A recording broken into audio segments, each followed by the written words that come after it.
The invitation to Mom's retirement party arrived on embossed cardstock, the kind that screamed, "We have money and want you to know it." 40 years at Whitmore Associates Law Firm, retiring as a senior partner. The party would be at the Riverside Country Club, black tie required, 7 p.m. sharp. At the bottom in Mom's handwriting, "Victoria, please dress appropriately. First impressions matter even if you're between jobs again." I set the invitation on my desk, the mahogany executive desk in my corner office on the 42nd floor of the Reynolds Building downtown. Through the floor-to-ceiling windows, the city sprawled out beneath me, including the Riverside Country Club about 6 miles south. My assistant Patricia Chen knocked and entered. She'd been with me for 3 years, following me from my previous position as COO of Meridian Tech. Patricia was 62, unflappable, and had forgotten more about corporate strategy than most MBAs would ever learn. "The Harrington acquisition paperwork is ready for your review," she said, placing a leather portfolio on my desk. "Legal says we're clear to close tomorrow at 2 p.m. That's $2.4 billion pending your signature." "Thank you, Patricia." I glanced at the documents. Harrington Medical Technologies, the final piece in my 3-year plan to dominate the medical device market. "Is everything arranged for Saturday evening? Your car will arrive at 6:30 p.m. I've prepared the contracts in a formal binder. Thought it might be more dramatic than loose papers. And I've cleared my schedule for 7:45 p.m. as requested." I smiled. "You're enjoying this?" "Ms. Reynolds, I've watched your family dismiss your accomplishments for 3 years. I've taken their condescending calls, heard their assumptions that you're my boss's assistant, not my boss. Yes, I'm enjoying this." Patricia had a point. When Mom called my office, she always asked to speak with Victoria's supervisor about her performance. When I visited for Christmas, Dad introduced me to his golf buddies as our daughter who's still figuring things out. My brother Kyle, a successful orthodontist, loved to give me career advice at family dinners, suggesting I find something stable like his practice. What none of them knew, what I'd deliberately hidden, was that I was building an empire. 5 years ago I'd been a senior analyst at Davidson Consulting. Good job, stable, the kind of position my parents approved of. Then I left to become director of strategy at Apex Manufacturing. They thought I was job hopping, chasing a slightly better salary. In reality, Apex's CEO had recruited me specifically to help restructure the company for acquisition. 18 months later, we sold to a private equity firm for $800 million. I walked away with a significant bonus and stock options that vested at $12 million. I used that money to leverage a buyout of a struggling logistics company, Reynolds Transport Solutions. It was my mother's maiden name, Reynolds. I thought there was poetry in that, building my empire on the name she'd abandoned when she married Dad. 2 years of brutal restructuring followed. I worked 100-hour weeks, fired half the management team, modernized the entire operation, and grew revenue by 340%. Then I sold it to a multinational for $400 million. By then I had capital, connections, and a reputation among private equity circles as someone who could turn companies around. So when Meridian Tech's board approached me to be their COO, I negotiated an unusual deal. A modest salary but significant equity and a seat on the board. 18 months later we took Meridian public. My equity was worth $180 million. That's when I made the big move. I founded Reynolds Global Industries with $200 million in capital, brought in Patricia and a small core team, and started acquiring struggling companies in the medical technology and pharmaceutical sectors. We specialized in companies with good products but poor management, buying them cheap, restructuring ruthlessly, and either running them profitably or selling them at significant markup. 3 years later, Reynolds Global Industries had a portfolio worth $3.7 billion. We owned 17 companies outright and held significant stakes in 12 others. Our latest acquisition, Harrington Medical Technologies, would push our total valuation over $6 billion. And my family thought I couldn't keep a job. The irony was almost too perfect. Saturday evening arrived. I dressed carefully. A midnight blue Armani gown that cost more than Kyle's monthly mortgage payment, though he'd never know it. Diamond earrings that had been a gift to myself when we closed the Meridian IPO. Hair and makeup professionally done, understated but flawless.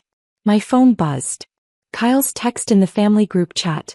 "Mom's night. Let's make it special." Victoria, please try to be on time for once. I didn't respond. The Riverside Country Club was exactly as I remembered. Old money elegance, the kind of place where my parents had been members for 30 years. The retirement party was in the grand ballroom, already filled with lawyers, judges, and the social elite of our city's legal community. Mom stood at the entrance greeting guests, stunning in a silver gown, accepting congratulations with practiced grace. She saw me approach and her smile tightened almost imperceptibly. Victoria, she said, air-kissing near my cheek. You made it. And you look presentable. Thanks, Mom. Congratulations on your retirement.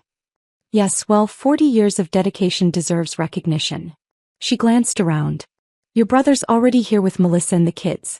They're at the family table. You're seated there too, of course. Of course. The family table where I could be quietly managed, kept away from Mom's important guests. I made my way through the crowd, accepting a glass of champagne from a passing waiter. The ballroom was impressive. Crystal chandeliers, white roses everywhere, a string quartet playing softly. A projection screen showed a slideshow of Mom's career highlights. Victoria. Kyle appeared with his wife Melissa. Glad you could make it. I know you're probably between jobs again, but family's important. Absolutely, I said pleasantly. How's the job search going? Melissa asked with false sympathy. Kyle said you left that technology company last year. Any leads? A few things in the works. Well, if you need a reference, I'm happy to help, Kyle offered. I know some people in HR at various companies. Nothing as prestigious as what Mom and Dad have done, but steady work. That's thoughtful. We sat at the family table. Kyle, Melissa, their 2 children, Dad, and a few close family friends. I was seated at the end, almost an afterthought. Dad arrived, distinguished in his tuxedo. He'd retired from his investment banking career 3 years ago, though he still served on several corporate boards. He kissed Mom, then noticed me. Victoria, good to see you. He sat down heavily. Still sorting out your career situation? Something like that. You know, when I was your age, 34, I was already a vice president at Carlson Brothers. Your mother was making partner. We had a clear trajectory. Times are different now, I said mildly. Are they? Or do some people just lack focus? I sipped my champagne and didn't answer. Dinner was served. A 4-course meal that was likely costing upward of $300 per plate. I noticed the club manager speaking quietly with the catering director, both glancing occasionally at our table. They knew who I was. I'd had lunch here 2 months ago with the club's board of directors, discussing a potential acquisition of the property. We'd ultimately passed, the numbers didn't work, but they remembered me. As dessert was cleared, Dad stood to give a toast. The room quieted. 40 years ago, Dad began, I married the smartest woman I'd ever met. She could have done anything. She was brilliant, driven, destined for greatness. And she achieved it. 40 years at one firm, rising from junior associate to senior partner. That's dedication. That's commitment. He looked at Mom with genuine affection. Margaret, you've shown our children what real success looks like. A steady career built through hard work and loyalty. No shortcuts, no job hopping, just excellence sustained over decades. People applauded. I saw where this was going. Our son Kyle followed that example, Dad continued. 15 years building his orthodontics practice. Stable, respected, successful. He paused. Our daughter Victoria is still finding her way. But we have faith that eventually she'll understand that success comes from commitment, not from chasing the next opportunity. My jaw tightened, but I kept my expression neutral. Dad raised his glass. To Margaret, a model of professional excellence and dedication. The room toasted. Mom beamed. Kyle looked at me with pity. That's when Dad sat down and decided to elaborate. 3 jobs in 5 years, he said to the table, loud enough for nearby tables to hear. She can't even keep a job. First that consulting firm, then she chased some manufacturing position, then technology. Now she's unemployed again. I heard she got fired from the last one of Dad's golf buddies offered from the next table. I left by choice, I said quietly. That's what people say when they're fired, Kyle said, not unkindly. Victoria, there's no shame in admitting you're struggling. Maybe retail would be more your speed. Less pressure, more stability. Melissa's cousin manages a boutique. I could make a call. Several people at nearby tables were listening now. Mom looked embarrassed, not for me, but because I was embarrassing her at her own retirement party. Kyle's right, Dad said. You need something where job security isn't dependent on performance reviews. Something simple. I felt the familiar burn of humiliation, the same feeling I'd carried since childhood. Never quite measuring up. Never quite good enough. Always the disappointment. I smiled and stayed quiet. That's when Patricia appeared. She walked through the ballroom with perfect professional composure, carrying a burgundy leather binder. 62 years old, gray hair swept back elegantly, wearing a navy suit that screamed executive competence. Every inch the senior corporate assistant. The room noticed her. You couldn't miss Patricia when she was on a mission. She walked directly to me. Ms. Reynolds, she said clearly, her voice carrying across the suddenly quiet section of the ballroom. I apologize for interrupting your mother's celebration, but the Harrington merger contracts need your signature tonight. The $2.4 billion acquisition closes tomorrow at 2 p.m., and legal needs the executed documents by 9 a.m. She placed the leather binder in front of me and opened it. The room went silent. The contract header was visible to everyone nearby. Reynolds Global Industries. Acquisition Agreement. Harrington Medical Technologies. Purchase price. $2.40 billion.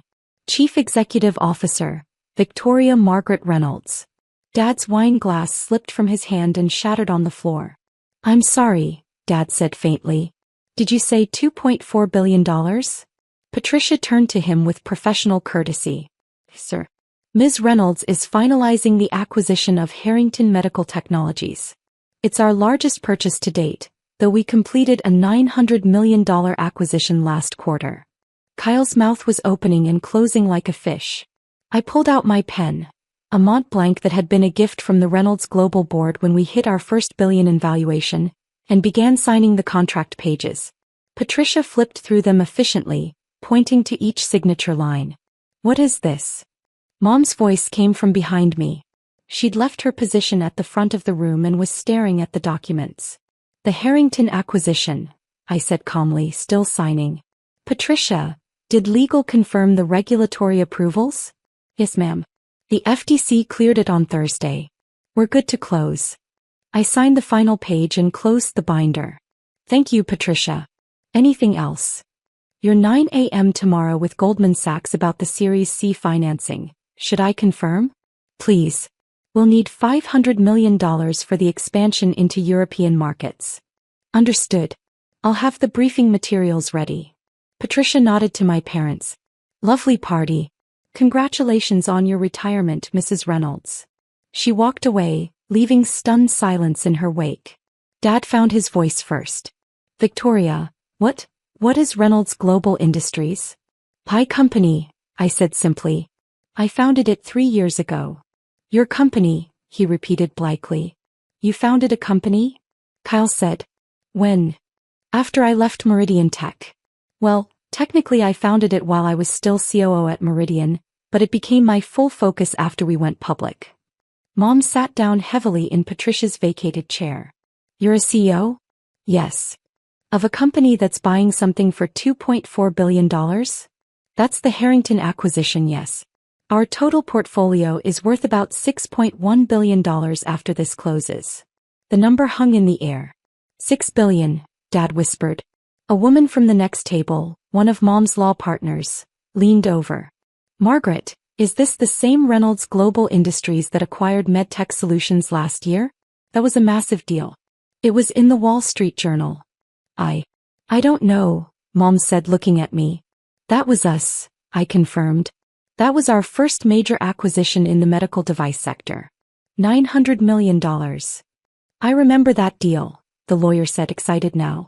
The CEO was this young woman who'd turned around 3 companies in 5 years. Very impressive. Harvard did a business school case study on her strategy. Did they? I said politely. Kyle was staring at his phone, frantically Googling. His face went pale. Oh my God. Victoria, there are articles about you. Forbes, Bloomberg, the Journal. You're listed as one of the top CEOs under 40. Forbes 30 under 30 was 3 years ago, I said. I aged out of that list. Now I'm on their general power list. Why didn't you tell us? Mom's voice was barely a whisper. I tried, I said calmly. 3 years ago I called to tell you about founding the company.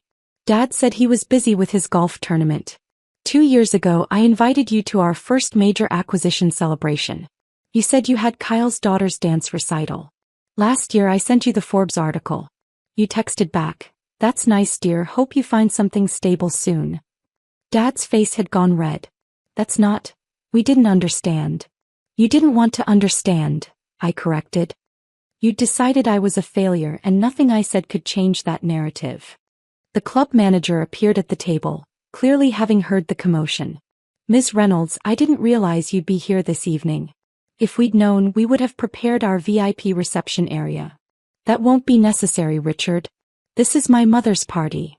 Of course. But please, if you need anything at all. He nodded respectfully and left. Kyle was still scrolling on his phone. Victoria, this says your personal net worth is estimated at $340 million. That's probably outdated, I said. After the Harrington acquisition closes and we complete the Series C funding round, it'll be closer to $480 million. My equity stake increases with each successful acquisition. Melissa had gone pale. You're worth almost $500 million? On paper. Most of it's tied up in company equity and stock options. But yes, roughly. Dad seemed to be having trouble processing this. But you left Davidson Consulting. You left Apex. You left Meridian. We thought. You thought I couldn't keep a job, I finished. In reality, I left Davidson to restructure Apex Manufacturing for acquisition. I left Apex after the $800 million sale to leverage my buyout of Reynolds Transport. I sold Reynolds Transport for $400 million. And I left Meridian after taking it public, at which point my equity vested at $180 million. I looked around the table at my family's shocked faces. Each job you criticized was a strategic move, I continued. I wasn't job hopping out of failure. I was building a ladder to something bigger. Something you would have understood if you'd bothered to ask instead of assume. Mom's law partner was grinning. Margaret, your daughter is extraordinary. Do you realize what she's accomplished? Mom didn't answer. Kyle put down his phone. Why keep it secret? Why not tell us? Because telling you would have meant exposing myself to your judgment and criticism during the vulnerable building phase, I said. You would have found reasons why it wouldn't work. Why I should give up and get a real job. Just like you did with everything else I attempted. That's not fair, Dad protested. Isn't it? I looked at him directly. When I was 25, I told you I wanted to do an MBA at Wharton. You said it was a waste of money and I should just work harder at my current job. When I was 28, I told you about the opportunity at Apex.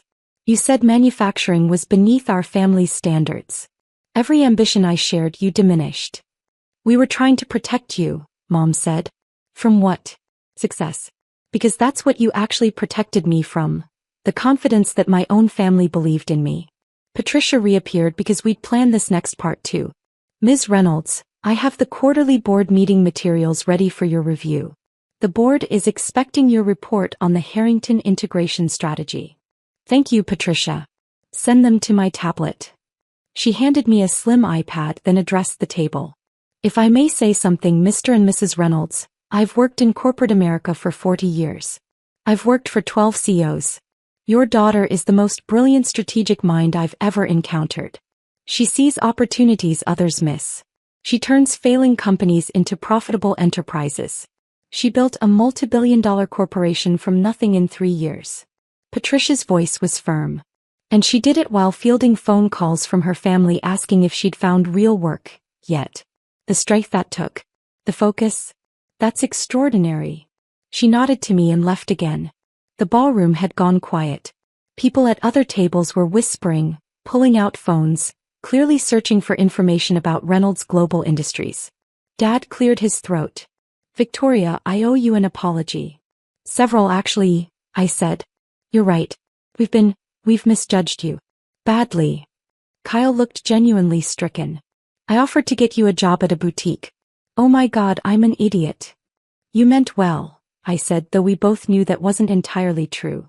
Mom was crying, mascara running slightly. I don't understand how we got this so wrong. How did we not see what you were building? Because you didn't look, I said simply. You saw what you expected to see, the daughter who wasn't living up to your standards. It was easier than seeing who I actually was. One of Dad's golf buddies spoke up from the next table. Jim, your daughter just signed a $2.4 billion acquisition contract at a retirement party. That's the most boss move I've ever seen. Despite everything, I smiled slightly. Dad stood up, walked around the table and stopped in front of me. For a moment, I thought he might hug me, but instead he extended his hand formally. Ms. Reynolds, he said, and I could hear the emotion in his voice. I've been a fool. I'm sorry. I shook his hand. Apology noted. Can we start over? Can I learn about your company? About what you've built? That depends, I said. Can you handle learning that your daughter is more successful than you ever were? He flinched but nodded. I think I need to. Mom stood too, wiping her eyes. Victoria, I'm so proud of you. I should have said that years ago. I should have said it every day. You should have, I agreed. But you were too busy being proud of Kyle's stable orthodontics practice. Hey, Kyle protested weakly. Kyle, you're successful, I said not unkindly. You have a good practice, a happy family, a nice life. That's admirable. But Mom and Dad have held you up as the gold standard while treating me like a cautionary tale. That stops now. What do you want? Mom asked. How do we fix this? I considered this. You could start by actually asking about my life.